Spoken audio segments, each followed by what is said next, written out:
O aumento da agressividade na campanha eleitoral é o tema da entrevista do dia com Maria Lídia Flandoli.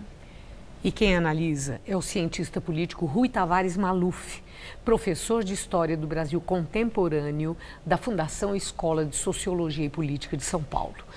Boa noite, professor. Muito obrigada por estar conosco. Bom, faltando 10 dias para a eleição, segundo o IBOPE, a intenção de voto dos 2 primeiros colocados nunca foi tão baixa nessa época, faltando 10 dias para a eleição. Da mesma forma que o número de indecisos nunca foi tão alto como está nessa eleição, faltando esse pouco tempo para o dia do voto.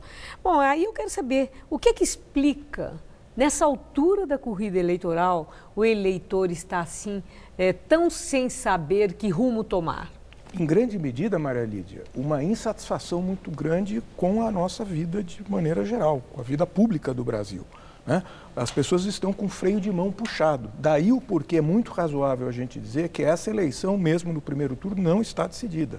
O fato desses 2 candidatos estarem no momento à frente não significa necessariamente que esses números irão se confirmar, né? Além disso, é muito importante que, a partir de agora, as pesquisas de intenção de voto, seja a Datafolha, seja a IBOPE, aumentem as suas amostras. Isso é muito importante para que, dentro dos estratos, onde o número de entrevistados é um pouco menor, aumente-se um pouco a coleta de informação de maneira que a gente possa avaliar melhor essas oscilações. Agora, o professor diz assim, a eleição não está decidida.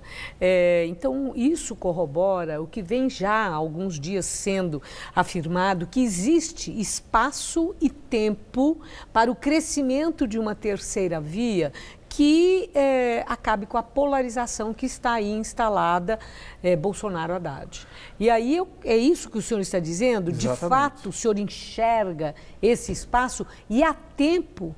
Porque desde que começaram a falar isso, o que a gente vê é que está estável com esses 2 lá na frente e embolados num empate, os candidatos do chamado centro. Isso porque, Maria Lídia, de certa maneira, o eleitorado, a cidadania, está dando pouca atenção a campanha eleitoral e mesmo aos debates. Ainda e quando os institutos digam e mostrem que a maioria já assistiu ao debate em algum momento, do ponto de vista da atenção, isso é muito reduzido. Nos trabalhos qualitativos é muito fácil verificar isso. As pessoas têm muito pouco ainda a falar sobre as candidaturas. Toda eleição é assim ou essa especificamente? Em geral, está as eleições são assim. As pessoas... E quando que começa a prestar atenção? Nesse caso em particular da eleição de 2018, a atenção, se é que ela venha a se dar, aumentar, se dará muito em cima da hora, isto é, na última semana, né? Então, em parte, nós poderíamos dizer, essas candidaturas que estão à frente, sobretudo na eleição presidencial, elas poderiam se confirmar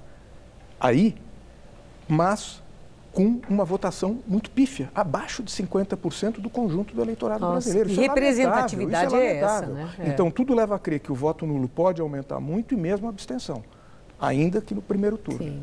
Bom, agora, professor, a questão do tom de campanha. Então, à medida que o tempo passa, o que nós estamos observando, não só na campanha para a presidência, mas também aqui no estado de São Paulo, para o governo de São Paulo, aí eu estou falando especificamente de São Paulo, o aumento da agressividade no tom da campanha, num empenho progressivo de desconstrução da imagem do adversário.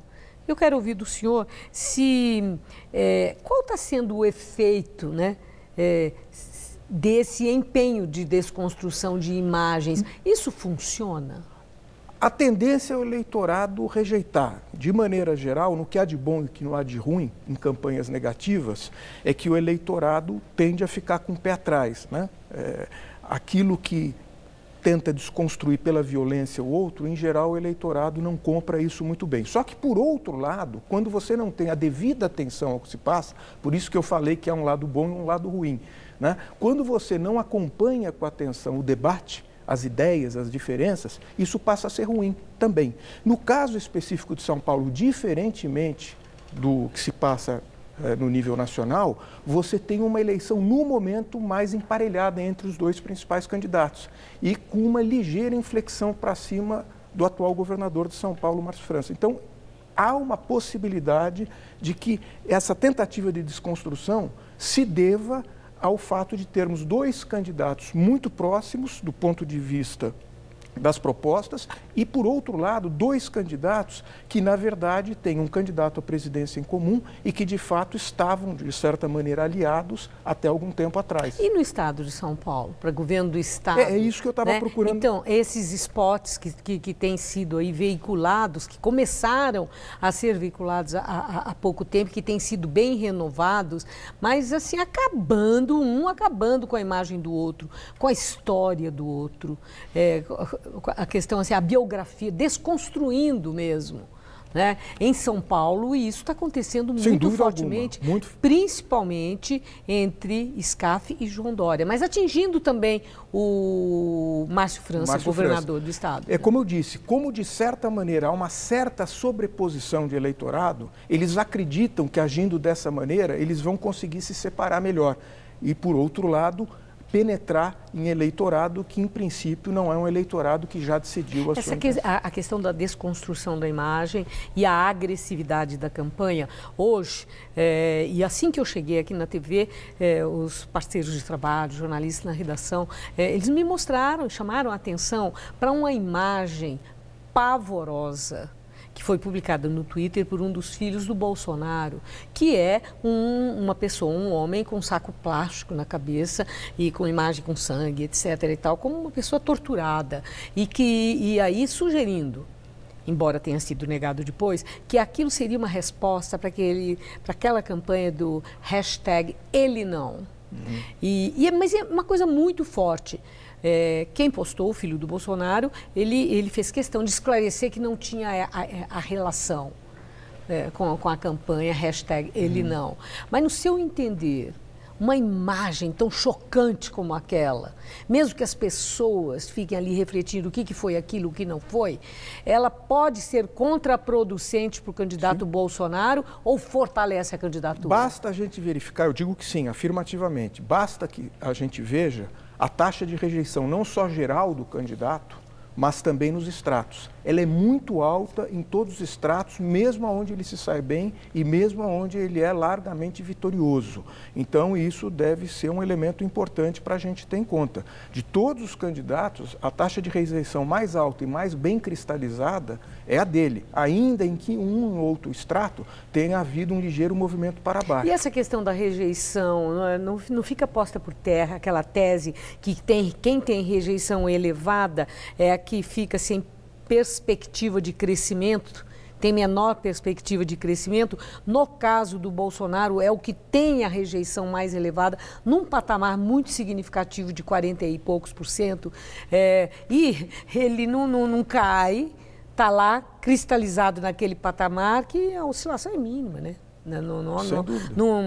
Não cresce, mas também não sai do lugar. Quer dizer que a rejeição não perdeu o significado? Eu acredito que não. Eu acredito que para um segundo turno, isso é um elemento muito importante. Com esse tipo de conduta, a não ser que o antipetismo venha a se tornar tão forte, caso a candidatura de Fernando Haddad se mantenha realmente como aquela que vá para o segundo turno, não é? Só conseguindo mobilizar o eleitorado de uma maneira diferente do que a tradição brasileira. Porque na tradição brasileira, isso é um dado assim, muito claro, muito cristalino, sempre que a eleição vai para o segundo turno, seja em nível federal, seja em nível estadual e mesmo nos municípios, o que ocorre é que aumenta a abstenção. Quem vai mais comprometido, mas aumenta muito a abstenção e isso é um perigo. Muito obrigada, professor, por sua entrevista. Boa noite. Boa noite. Gamberini.